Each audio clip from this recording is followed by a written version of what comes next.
story of Edmond and his sister Lucy and his cousin Eustace. It's a story from the book Chronicles of Narnia. It's from the Voyage of the Dawn Treader.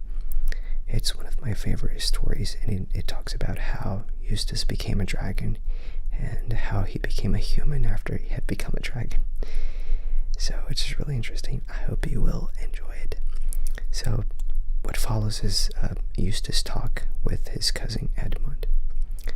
About 6 days after they had landed on Dragon Island, Edmund happened to wake up very early one morning. It was just getting gray, so that you could see the tree trunks if they were between you and the bay, but not in the other direction. As he woke, he thought he heard something moving, so he raised himself on one elbow and looked about him, and presently he thought he saw a dark figure moving on the seaward side of the wood.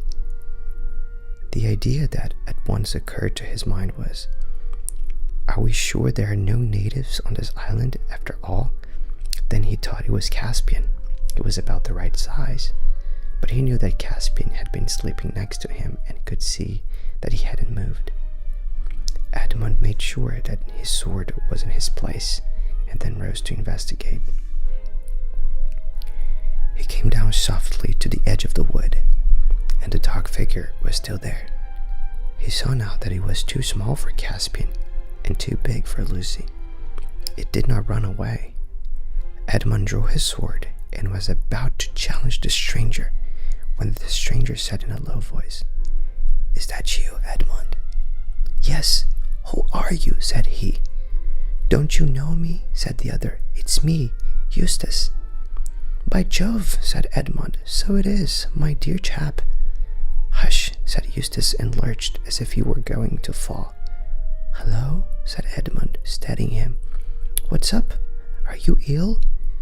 Eustace was silent for so long that Edmund thought he was fainting, but at last he said, "It's been ghastly.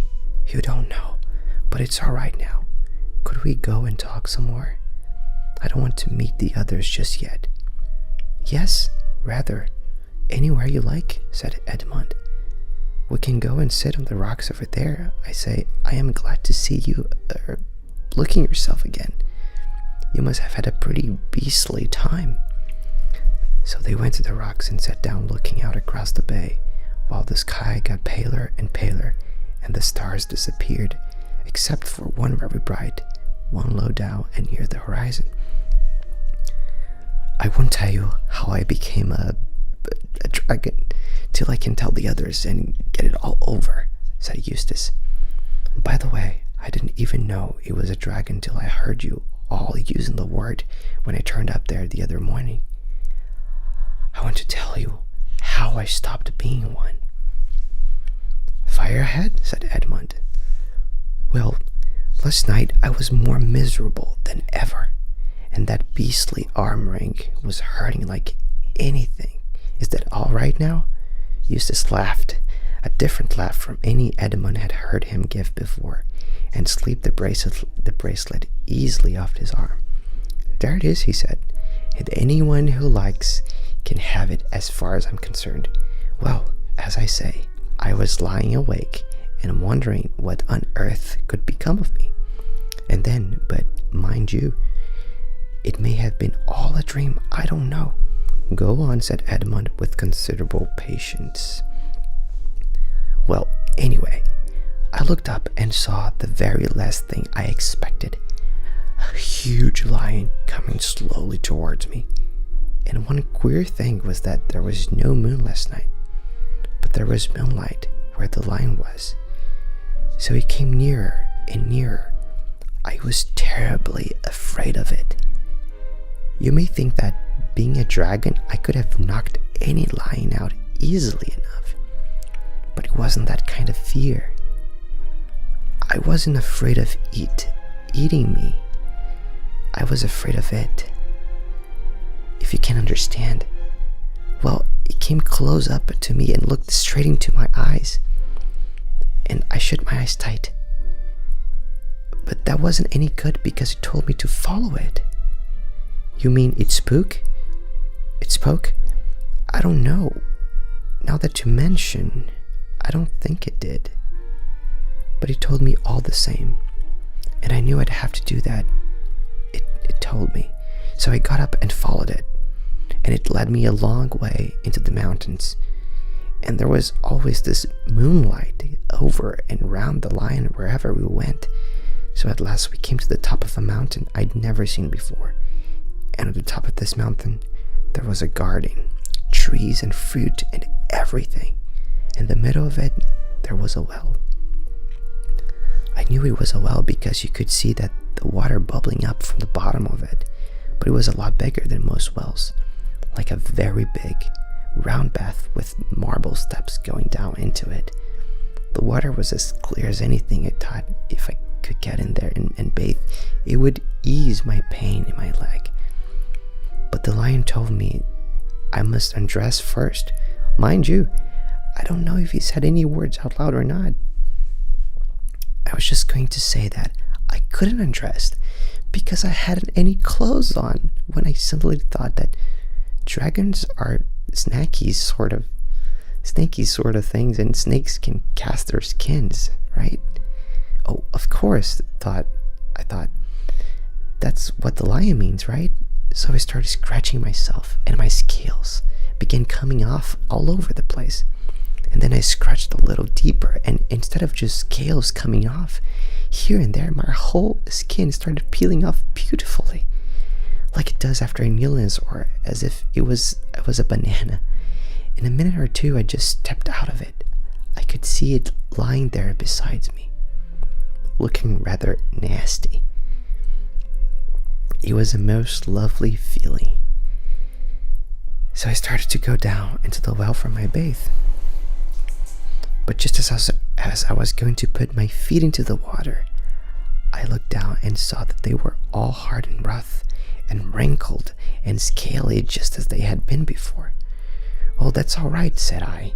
"It only means I had another smaller suit on underneath the first one, and I'll have to get out of it too, right?" So I scratched and tore again, and this underskin peeled off beautifully, and out I stepped and left it lying beside the other one, and went down to the well for my bathe. Well, exactly the same thing happened again, and I thought to myself, "Oh dear, however many skins have I got to take off?" For I was longing to bathe my leg. So I scratched away for the third time and got off a third skin, just like the two others, and stepped out of it. But as soon as I looked at myself in the water, I knew it had been no good. Then the lion said, but I don't know if it spoke, "You always have to let me undress you." I was afraid of his claws, I can tell you, but I was pretty nearly desperate now. So I just lay flat down on my back to let him do it. The very first tear he made was so deep that I thought it had gone right into my heart. And when he began pulling the skin off, it hurt worse than anything I've ever felt. The only thing that made me able to bear it was just the pleasure of feeling this stuff peel off. You know, if you've ever been picked the scab of a sore place, it hurts like Billy O, but it is such fun to see it coming away. "I know exactly what you mean," said Edmund. Well, he peeled the beastly stuff right off, just as I thought I'd done it myself the other 3 times, only they hadn't hurt, and there it was lying on the grass, only ever so much thicker and darker and more knobby looking than the others had been. And there was I, as smooth as soft as a peeled switch, and smaller than I had been. Then he caught hold of me. I didn't like that much, for I was very tender underneath, now that I had no skin on, and threw me into the water. It smarted like anything, but only for a moment.